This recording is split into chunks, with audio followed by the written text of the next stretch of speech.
journeyed west from Yellowstone, bound for the Pacific. Our first night was spent at a campsite right on the Oregon-Idaho state line. It was cold and incredibly windy. Not exactly ideal for cooking, but we made it work. From there, we drove about 5 hours to our first stop in Oregon, Multnomah Falls.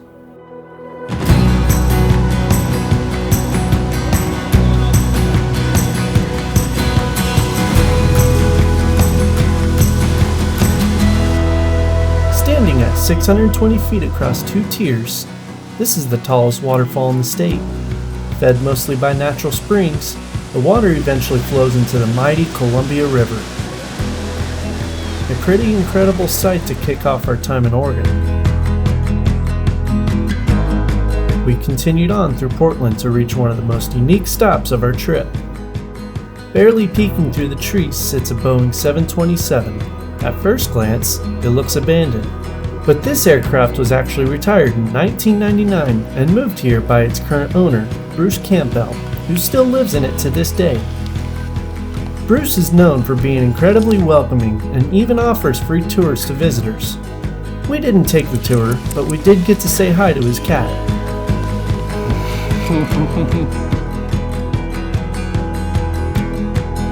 As we got closer to the coast, the excitement really started to build. We booked an Airbnb at Rockaway Beach, just 10 minutes south of Cannon Beach, and we planned to spend the next couple days slowing down, exploring the area and kicking back for a bit.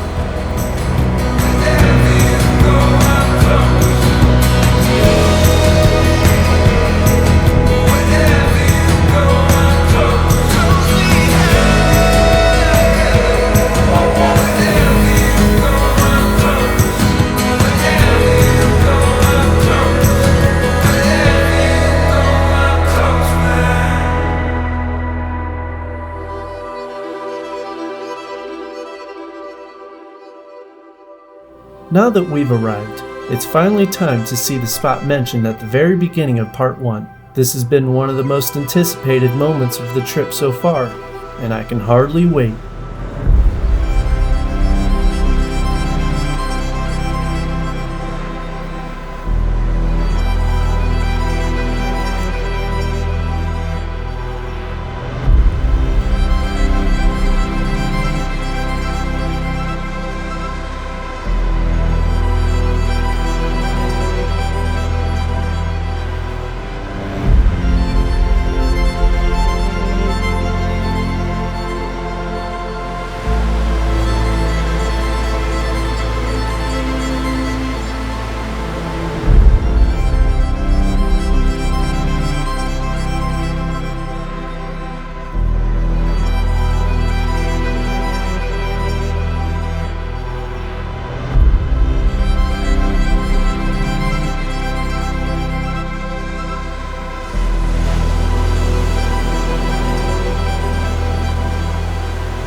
I think the spot definitely exceeded Lindsay's expectations.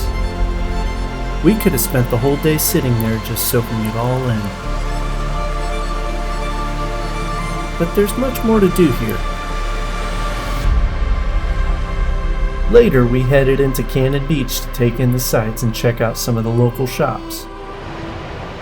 Our first goals for the morning were simple: find good coffee and walk along the beach. Honestly, that sounds pretty nice.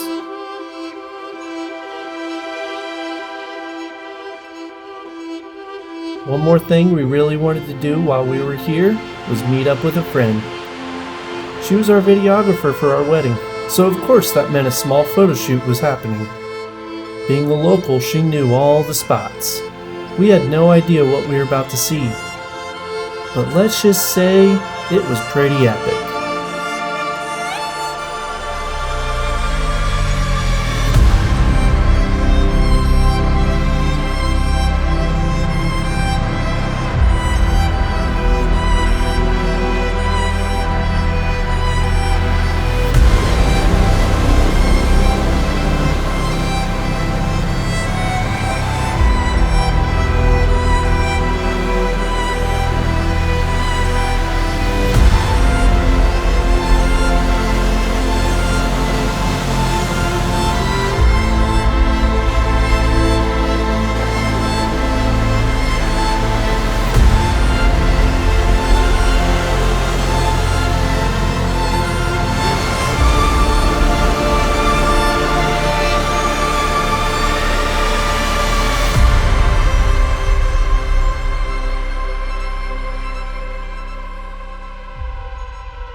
morning after, leaving was bittersweet.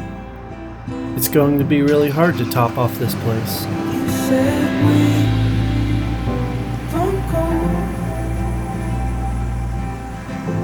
but then I'm already gone. Our drive across Oregon is one of the longer legs of the trip. Taking us through some incredibly diverse landscapes, we started along the rainforest-covered coast, swept through the snow-capped mountain passes, and by the end of the day, we found ourselves in the desert. It's pretty wild to experience all that without ever leaving the same state. You said we don't go, but then I'm already gone. Will you stay if I don't? Will you be the only one? Will you be the only one?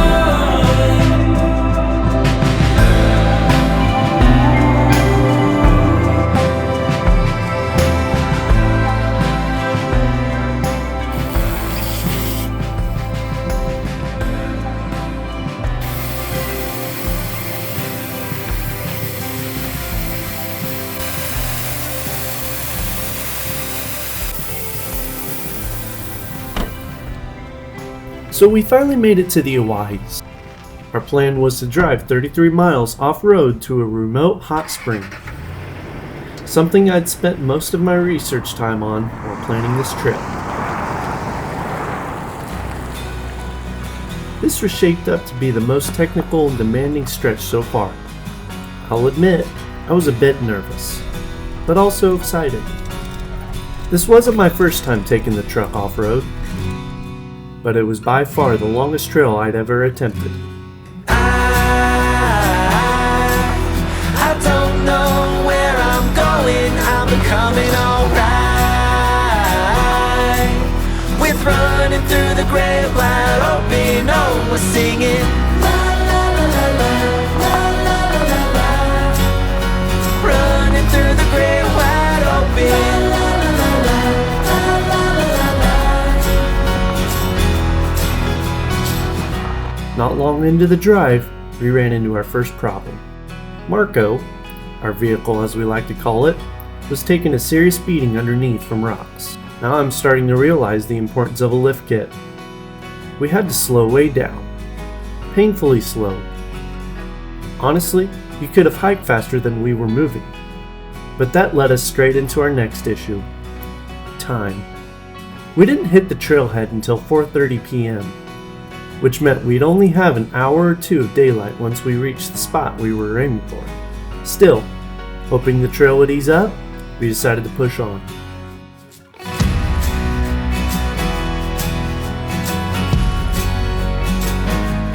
A couple of hours later, we were faced with a tough decision.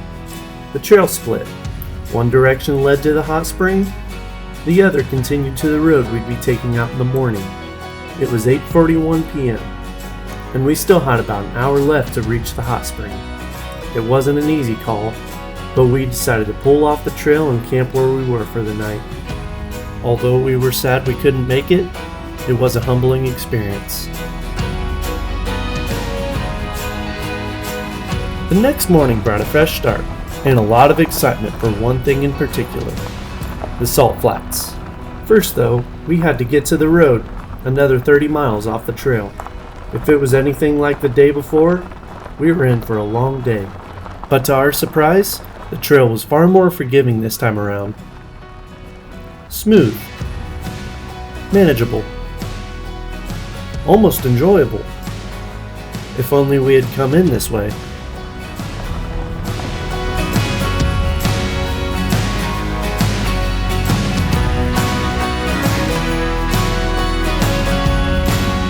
Once we finally made it back to the road, it was time to air back up and put some real miles down.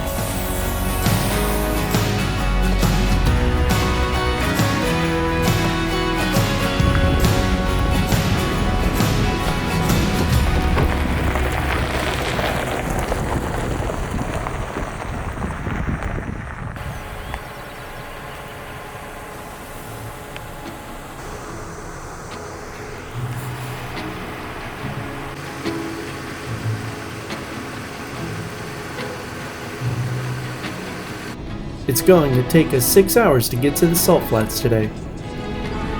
And what better way to pass the time than by binge watching the Back to the Future trilogy along the way? That definitely helped the miles go by.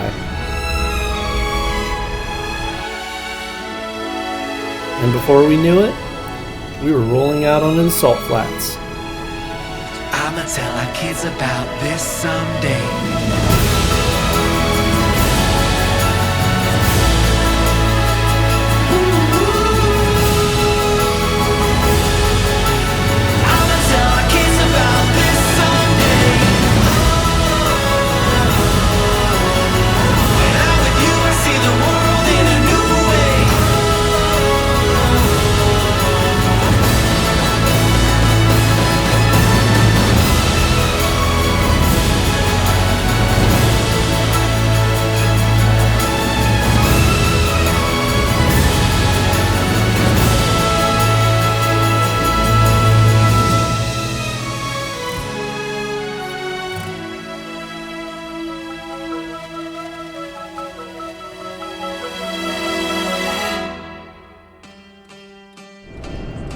That night we stayed just south of Salt Lake City.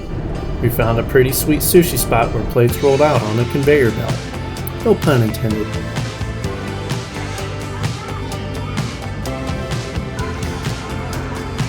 As much as we wish we had more time to spend in Utah, we still had a couple stops left before heading home.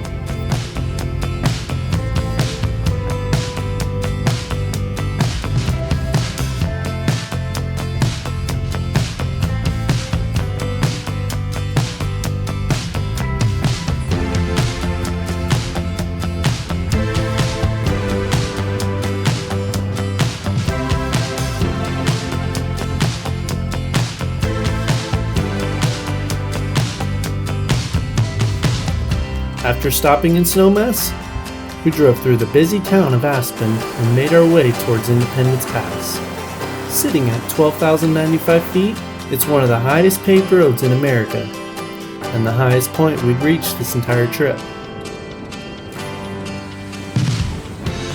Originally known as Hunter Pass, it began as a trail used by Native American tribes crossing the Continental Divide. Later, it became a mining wagon route, and after a nearby town named Independence struck a rich silver vein in the 1880s, the name stuck. After the mining boom, the pass was abandoned for decades before being revitalized in the 1920s, with the final section of road not being paved until 1968.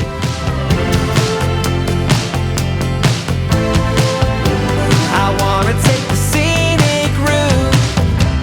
For our final night, we chose to stay in Breckenridge, the only place Lindsay had been to out west before. She wanted to see what it looked like without snow.